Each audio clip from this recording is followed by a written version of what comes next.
I tried signing up for it, and then it told me there was an error, but it didn't explain what it was. Oswego State student Stephen Radford talks about just one of the horror stories that students go through with the class registration period. But it doesn't have to be that bad.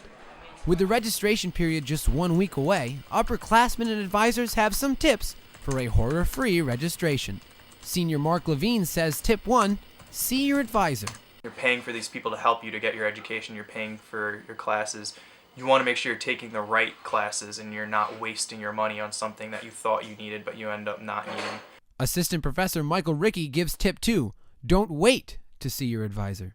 Many of us have upwards of 70 advisees, and if all 70 students decide to wait until the night before registration begins to come talk to us, or the day before, obviously we're not going to be able to get 70 people into our office in that amount of time.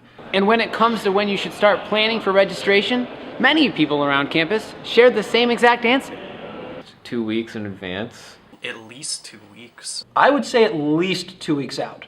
Tip 3, don't rely on Rate My Professor. Definitely take it for a grain of salt. Look for the patterns. Like if you see that this professor obviously has a bunch of really good reviews and then there's a couple of kids saying, oh yeah, this professor is terrible, they suck, they failed me, and the majority is good reviews, you probably are going to get a good professor. Tip 4, have a backup plan. I make 3 possible schedules for my next semester. In case one where I miss out on one class, then I have another class in mind to replace that one. Tip 5, don't be afraid to speak with a faculty member other than your advisor.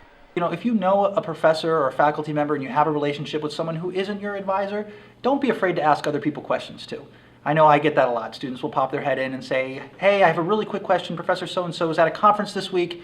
Would you mind if I asked you? And ordinarily, I don't mind, and I think most of my colleagues feel the same way. We want to help you. The last tip, and most important for when registration period opens, You must register as soon as you can. let the registration begin. For the Oswegonian, Patrick Malowski reporting.